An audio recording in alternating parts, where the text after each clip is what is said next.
Welcome to this week's episode.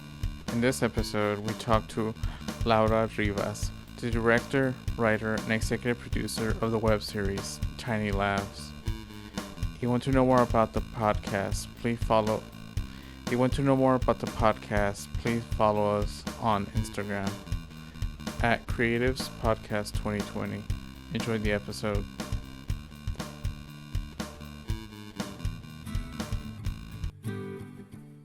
Welcome to this episode.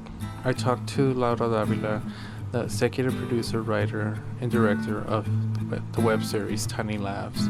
The show is when a queer Latina architect meets a struggling Asian comic who just came out as unemployed. Their instant spark sends them on a humorous and heartwarming journey through the city of dreams. Laura grew up in the southeast of Los Angeles. According to her biography, a sports car brought her family to the United States.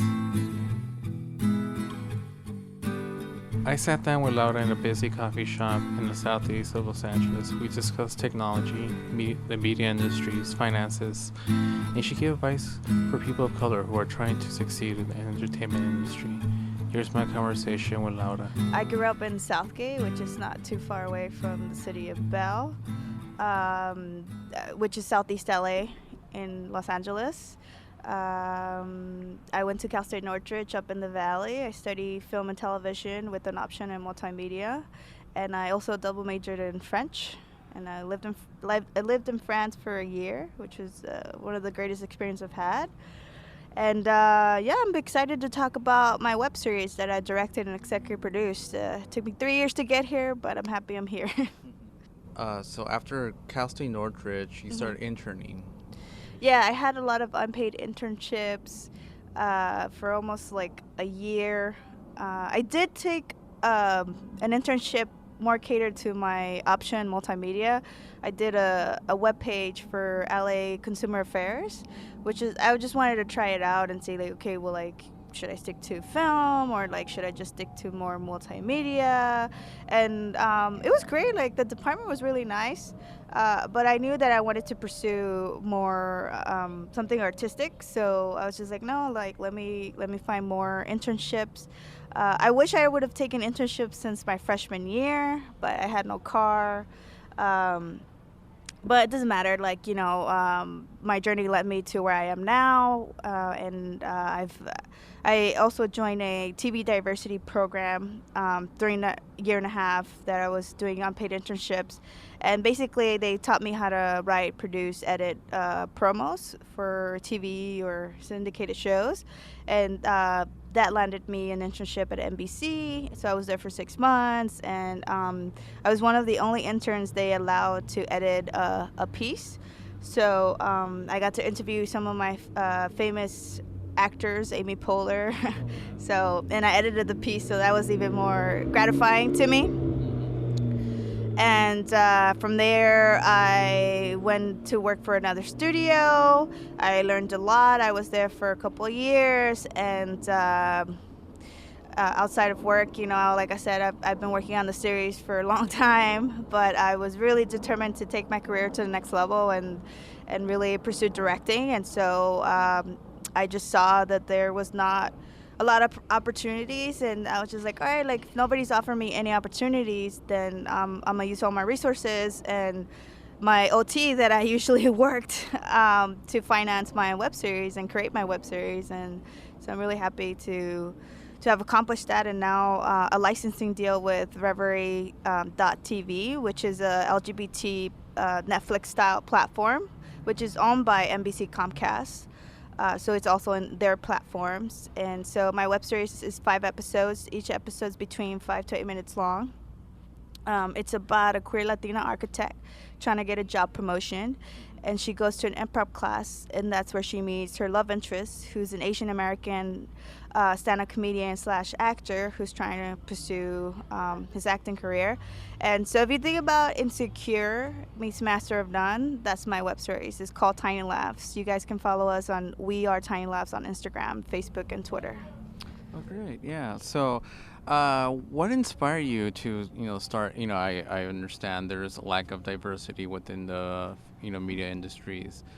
You know, during your internships, were you the only person of color in the room, or like a Well, handful of them? my sister was able to connect me to a Latino production company, and so everybody was Latino. And even though it was not paid, I definitely, looking back now, I realize how much I learned from them, in the sense that like they were probably following what another production company was doing, not just because they were Latinos. They were doing what every entertainment production company was doing. And so I try to, what I always tell people, and I know this business is really tough and it's really hard sometimes to, do I take a paid job even though it's not in the business, or do I get a unpaid internship? And like I would say again, do as many internships while you're in school, so you don't have to worry about your finances that much, because you got, student loans maybe, or Cal grants. But yeah, like just learn as much as you can, and and ask a lot of questions. And I feel like I always did. But yes, for the studio and network, I felt like, yeah, it was not diverse. Yeah. So you started in the post-production, is that so? Yeah. Post-production. So, just look a little bit technical. So what does post-production mean? Like, is it like audio, video, post-production? Well, for promos, it's basically, you could say I'm considered like a writer, producer, editor. Which they call predator, which is, I know, like super, like so it's not super good. Badass. Yeah, I mean bad in the term right now with the industry, like you're a predator. Oh my god. But yeah, I've written commercials for syndicated shows, and I learned this in school. I learned it in Cal State Northridge. I learned Adobe Premiere, which is an editing software. Writing, I mean, I learned that more in the TV diversity program that got me accepted. And let me tell you about that program too. Yeah, please do. That program is called Promax BDA Promo Pathway Program, and it's offered in Santa Monica College. And I was the second cohort, and this was way back in 2012. And I submitted it, and they just had to verify that you were of a diverse background. And I think 500 people applied, and for the second interview, which took, I think, a month for them to get back to me, you had a 2-hour internship. So only 50 people got picked. And they told us, oh, okay, here's a document. They emailed us a document saying, like, okay, you're going to be pitching how you create a brand or an agency. So what's, like, your business plan, basically. And so everybody came all prepared. But then when we got there, they're like, no, this is the real world. So you got to start from scratch. So some of your clients might tell you, like, oh, we don't like that idea, so scratch it and come up with something new. And I need it within 2 hours.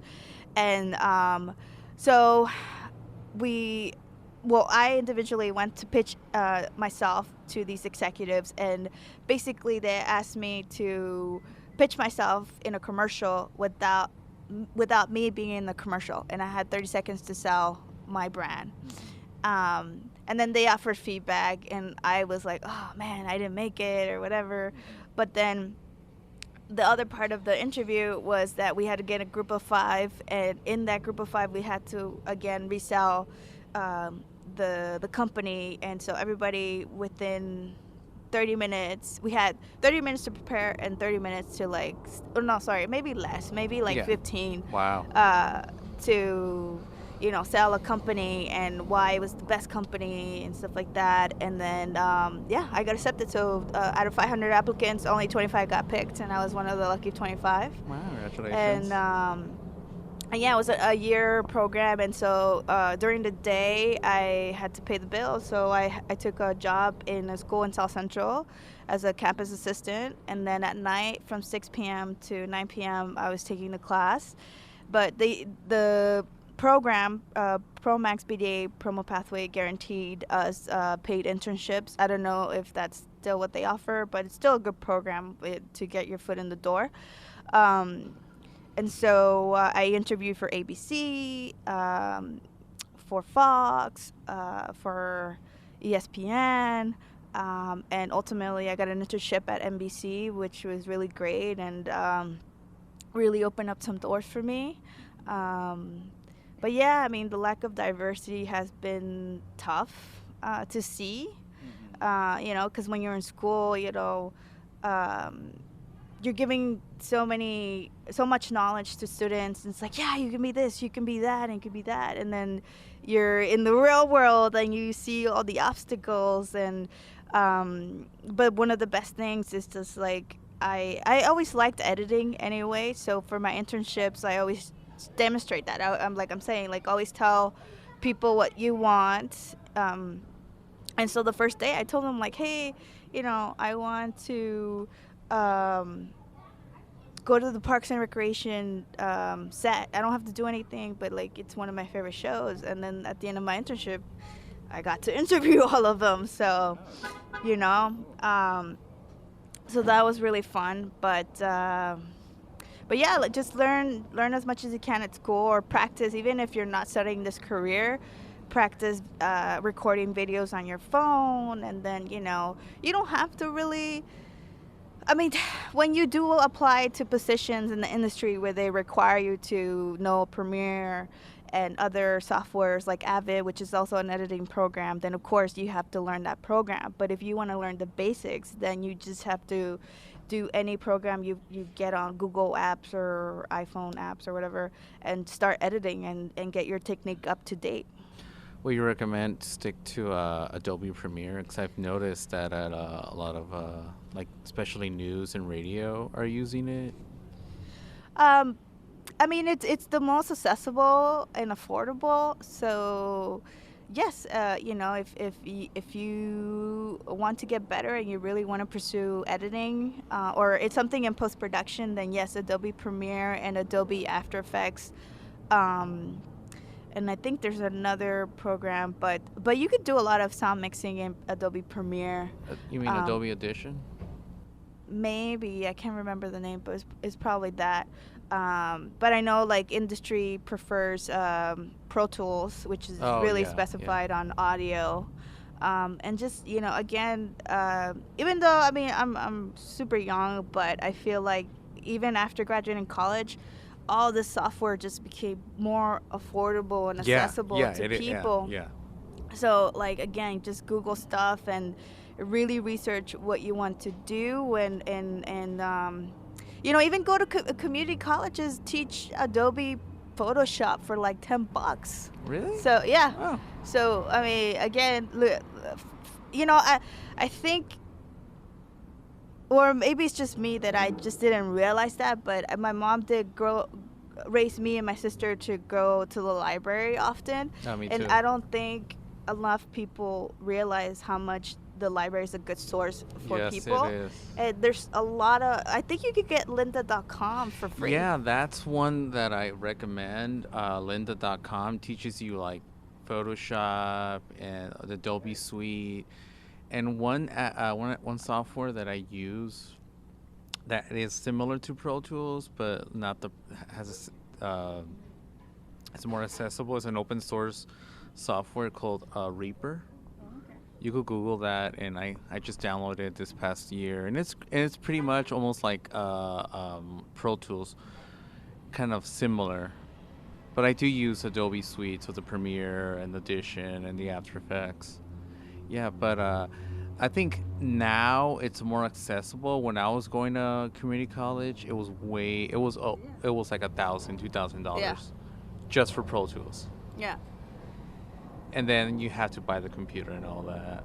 Yeah, but I think nowadays, I mean, like, even YouTube, sometimes if I want to learn like a specific transition, you can find that on YouTube. And then I went to Adobe Max, which is Adobe's conference, Adobe Creative Suite conference. In downtown? In downtown, yeah. And they are starting to come up with plugins, which is basically another little piece of addition that you could add to the software, where you don't have to make up the transitions. You literally drag and Really? drop. Wow. Yeah, I mean Make that's that. gonna cost you, but if you're an editor, then it's a good investment in making you the fastest editor and I guess fancy with all the effects, because I mean someone that knows After Effects, that's also a very niche artistry. I think a lot of people don't realize, knowing After Effects, and then I think Maya, or maybe I'm getting it wrong,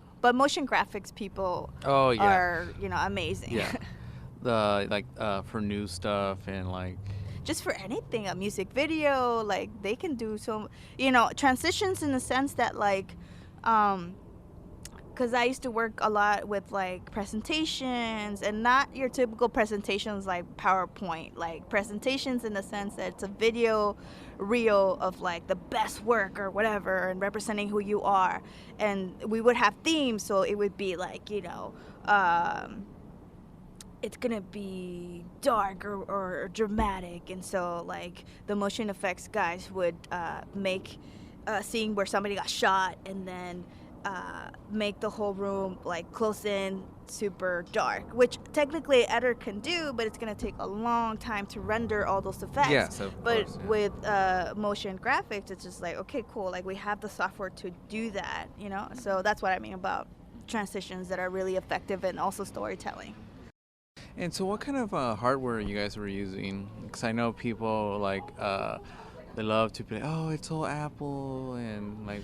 I have an MacBook Pro, and I edit in Premiere.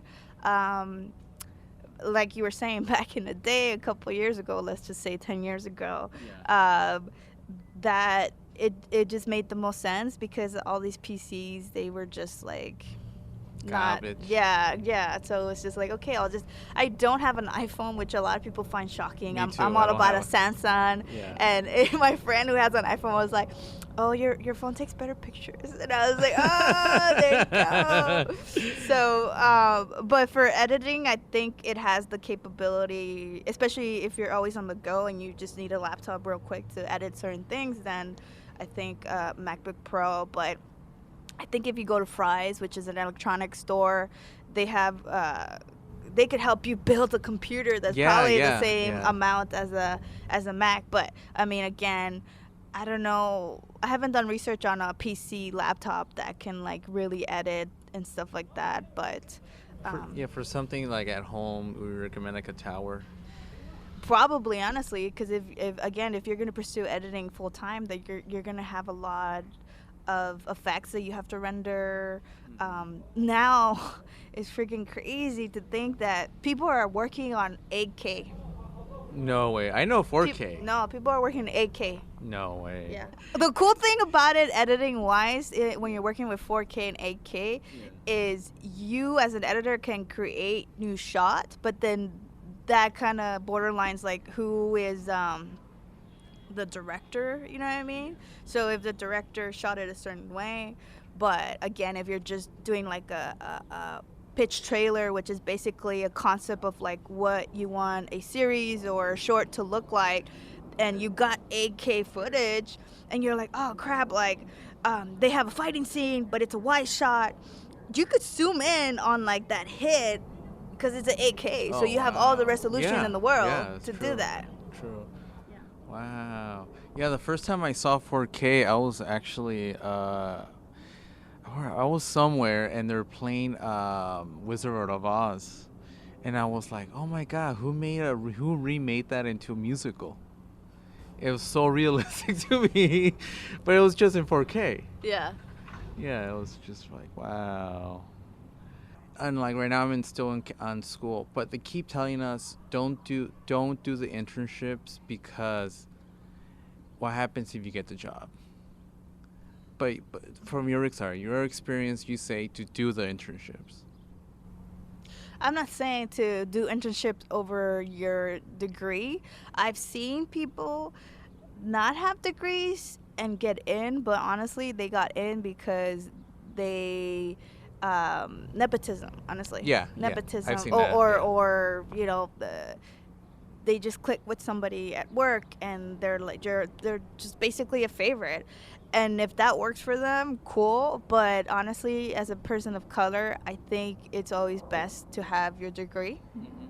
Just, again, to be like, what are you talking about? I'm certified. Like, boom, Yeah, here it yeah. is. And just try to get a part-time internship and balance things, which I know it's hard. And then, sorry, going back to your question, say they offer you a job.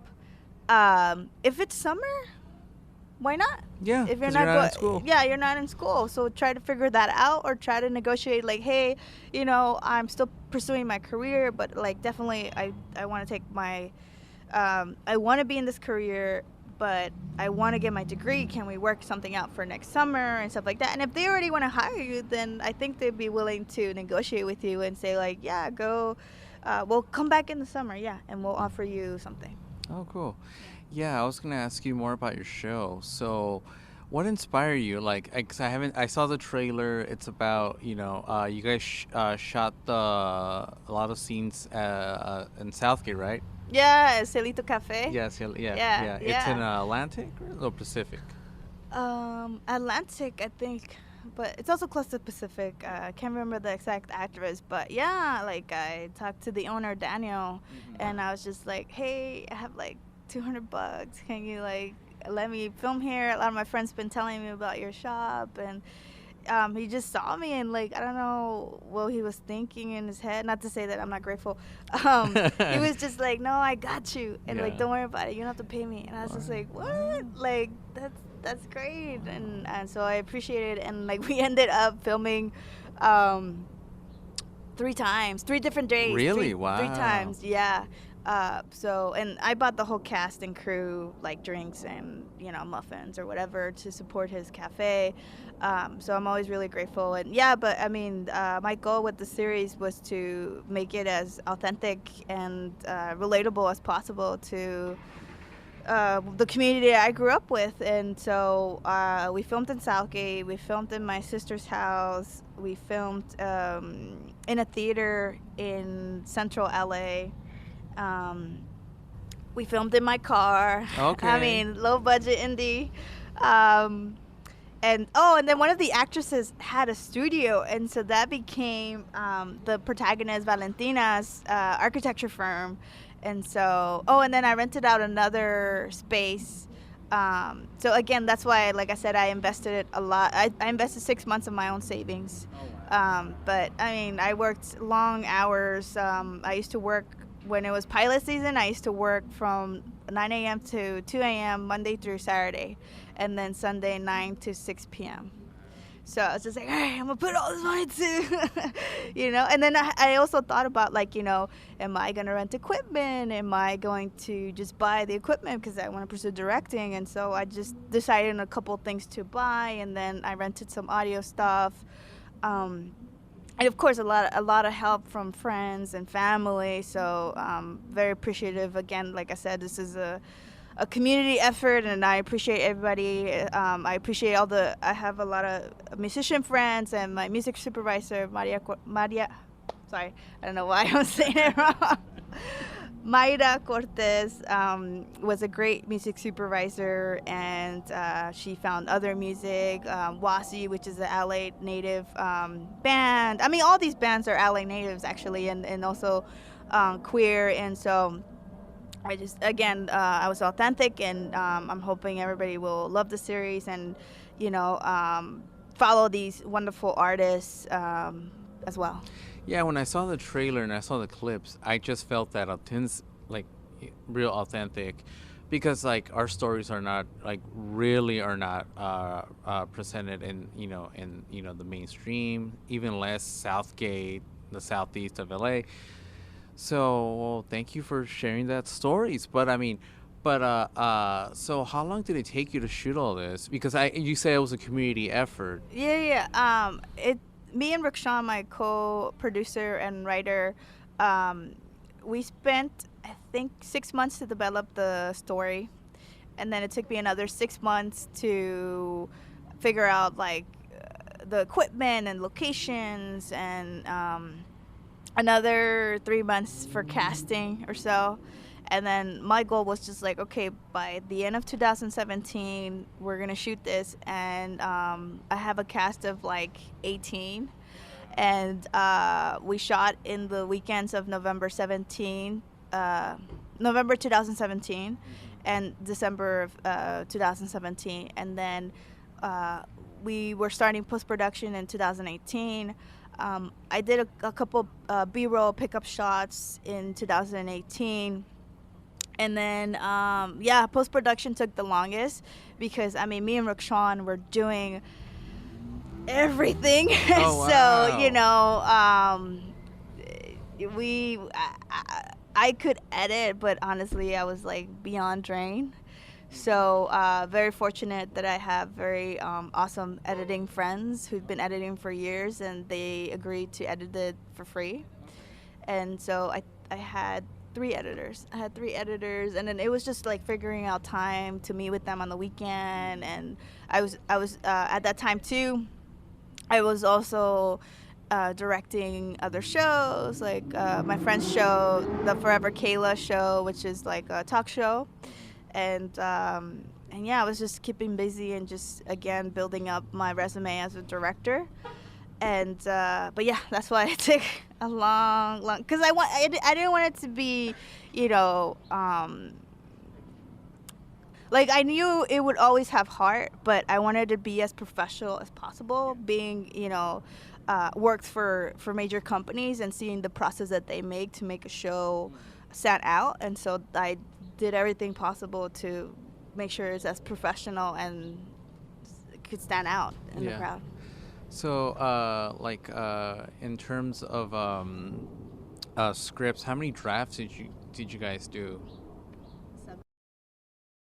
Yeah, 7 drafts. And then, you know, even on set, some of the actors were like, "Oh, I don't feel my character would do that," and they weren't being like dramatic or anything like that. And I appreciate when an actor is willing to be like, "You know what? Can I try it this way?" And I was like, "Sure, go ahead." And then some of it is in the series, so, and it's even better, so perfect. Oh, great, yeah. So wow, so just lost my train of thought. So you're a co-writer, Roxanne Benoit. Yeah. So how did you meet him? And like we met at that TV diversity program, and then we were working together for a long time, like for my day job. And one day I just went up to him and I said, you know, I'm fed up of not getting any opportunities, or like, not to, again, this is to all the young people that really want to pursue this career. It's like nobody's going to give you an opportunity. Like, you know, I feel like, at least for me, the way that teachers or parents are like, yeah, like, you know, like, I don't know, they just build up like, oh, there's so many opportunities. And not to say there's not opportunities, but like nobody's gonna be like, oh yeah, I recognize all your hard work, even if you are like a very studious student and you do everything right. Like, you have to tell people exactly what you want and go for those opportunities, because otherwise you're not going to get that opportunity. And so I was at a point in my career where I was just like, all right, like I know what I need to do. I've learned as much as I can for all this last 5-6 years, and I'm gonna put that into my web series. And so I was working a 9 to 5 from 9 a.m. to 6 p.m. and I lived over here in Southeast LA. And so my commute was an hour to get there. So say I wake up at 7, right? And then I would come back home at 7, and then from 7, eat something real quick and work from 7 p.m. to midnight every day. Wow. You know, and then it still took me 3 years, but... Yeah. Well, no, but all that work, paid off. Yeah. So, yeah, congratulations. Thank you. Yeah, you did the web series looks great. But were your parents kind of supportive? Were they like, Mija, why didn't you quit your job? Why didn't you buy I a didn't house? quit my job. Or I mean, like, yeah, but... Yeah. I'm thinking of immigrant, Yeah, society, no, yeah, for sure, yeah. for sure. No, I get your question. My parents, like any parents, I feel like they just want you to have a stable life. And so when I worked for major companies, they're like, okay, like you're a stable, like, and it's a well recognized company. You're good. And so they were fed up that like I was spending all my time, all my spare time on that. But I was just like, well, this is ultimately what I want to do. My mom saw the show. And she's like, okay, you know, she criticized certain things, but that's my mom. She's always gonna criticize. Like, I don't know, because you could have done it this way, and like. Yeah. Same thing with my mom. You Yeah, know, same thing. I was like, okay, you know, I think 3 it's years just being of a work, mom. Yeah. pero whatever. Pues, si tú dices que, okay, la próxima. But no, she was proud, and then we had a premiere party, and we had the co-founders of Reverie, all 4 of them, come to the premiere party, and the Aaliyah Daniels, who is the head of marketing and finance, gave a speech, and it was great, and we had about 60 people show up.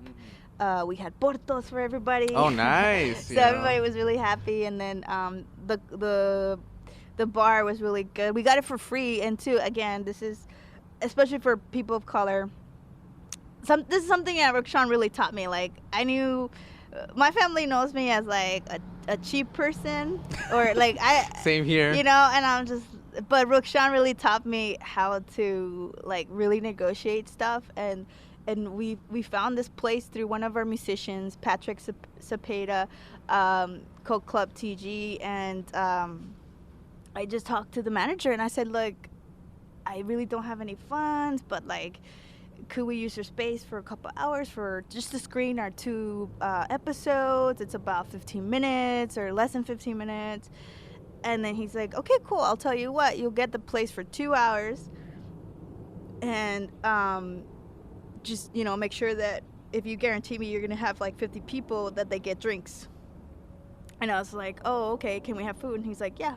And it all worked out. Oh, wow. So I got it for free. Nice. Yeah. Nice. Yeah, and people really enjoyed it, and everybody was just like, wow, this is a great venue. And I think, you know, and I put a lot of people in touch with him. So like, hey, for your other party, again, networking, and just like, hey, here you go, connect these people together. And so yeah, I'm really grateful to them, and it worked out well. But yeah, I mean, it's a constant thing. Like I was telling you earlier, that like to tell my parents like, oh, this is what I really want to pursue, when they're just looking at me like, pero does it pay? Like, was benefits and 401k, and I was just like, I'm trying to figure that out. But something I also wanted to talk to you about in your podcast, because I know you're probably going to cater. You're catering to people of color. Yeah, mostly. Yeah.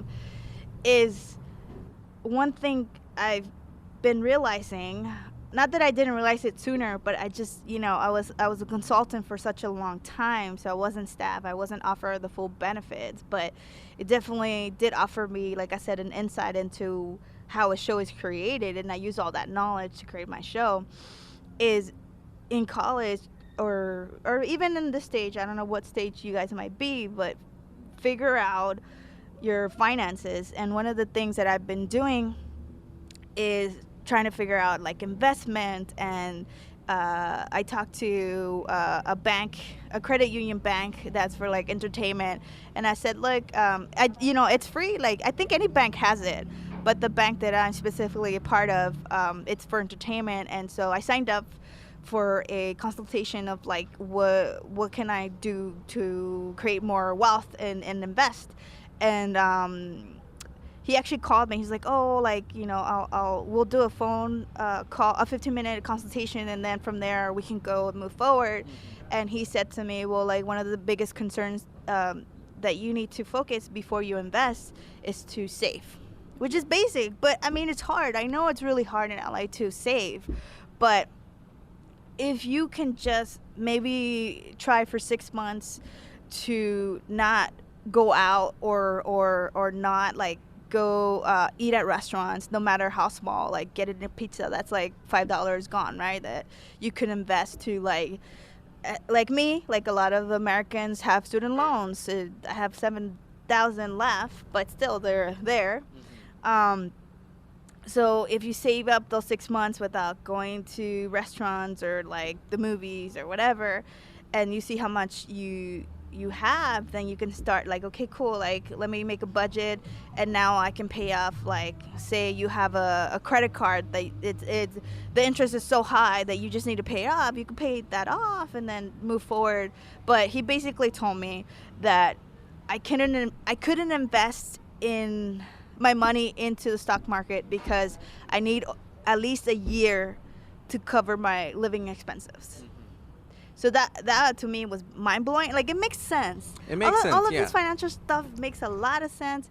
But I don't think here in the U.S. we take care of students especially and teach them early on. It's like, this is what you need to do in order to take care of your future. Yeah, I think I'm excuse me.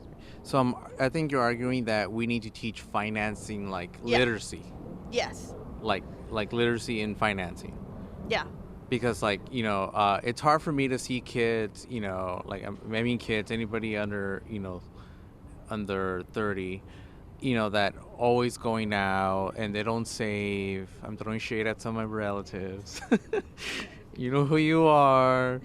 Always, you know, just stuff like they're spending their money on stuff they don't need.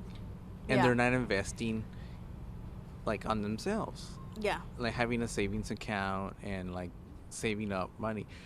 So I understand. I think it's frustrating, especially a person of color who's trying to break into the industry, that like if you do get a large sum of money, you don't go out and spend it. You save it and you put it into your living cost. Yeah.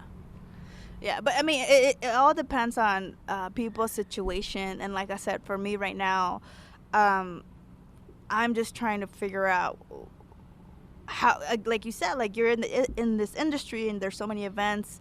Not to say you have to go to a lot of events, but again, like we don't live in Hollywood. Hollywood is too expensive. It is. You know, we live in Southeast LA, which is a great community, but it is far from where entertainment is. So, you know, gas money and then, you know, a snack or something like that. Sure, you could like wrap make a torta or something like that, but still, like, you know, sometimes in an event they require you to buy a drink or something like that, and that's something that I have to constantly balance too.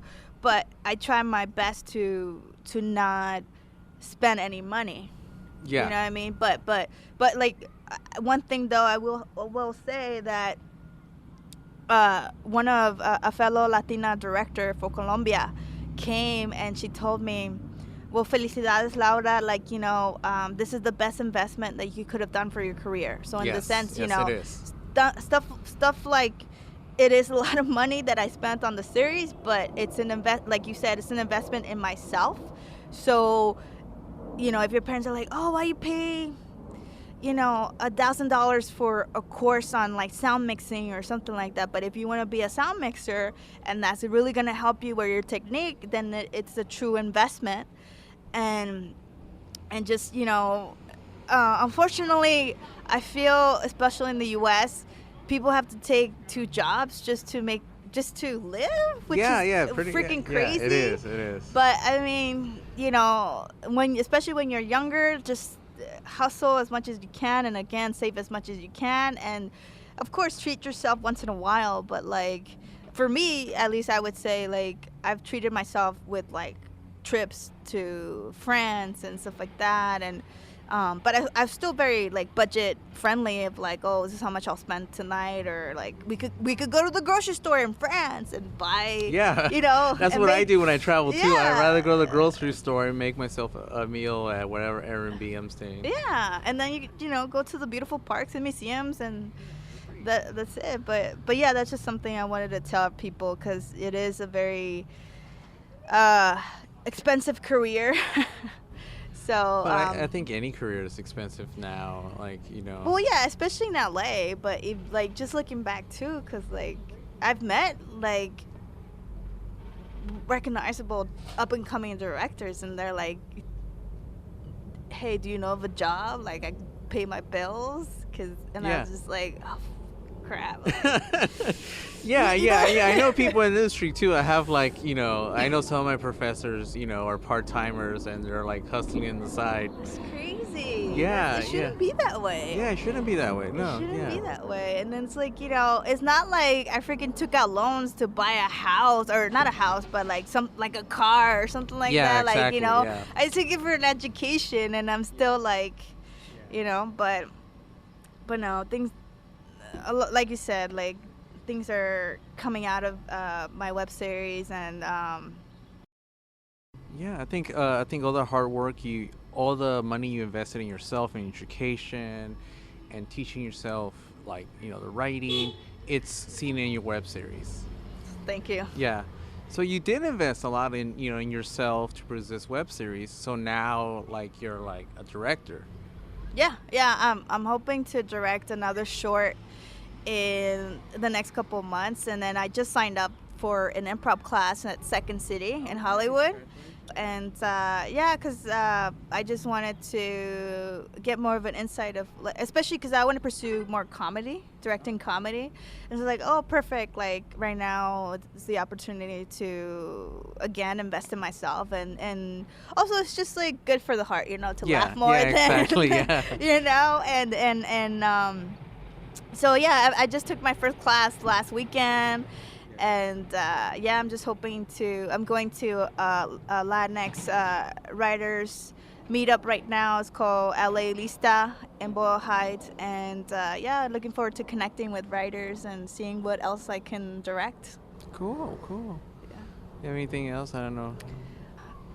Yeah, just check out the web series. It's called Tiny Laughs, and you can watch it on Reverie.tv. You can watch the pilot for free, or sign up for 7 days free trial, and check it out. And where could we follow you?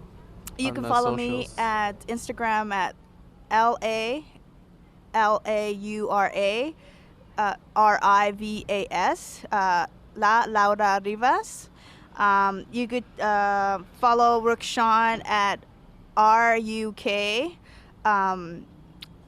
WRITENO now.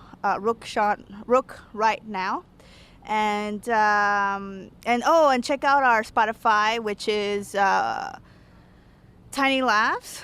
I'll send you the link. Yeah, please. I'll include I everything really in the want to description. support these musicians. They're amazing. I'm really grateful again for them to allow me to use the music, and I'll send you more links. I can't think of them on the top of my head right now. Sorry. Yeah. Do you have anything else before we wrap up? No. I mean, just thank you so much for the opportunity. No, thank you for Yeah, for coming sure. out, yeah. And I hope that more people in our neighborhood are inspired and create their shorts. And I've heard iPhones take really good. Yeah. They do. Yeah. So it's possible. It just, like you said, takes a lot of hard work, commitment, and pushing through to accomplish things. And Thank you for listening to my conversation with the director and writer, executive producer, Laura Davila. You can find out more about the web series tinylaughs.com, or follow them on IG. We are Tiny Laughs. Thanks for listening.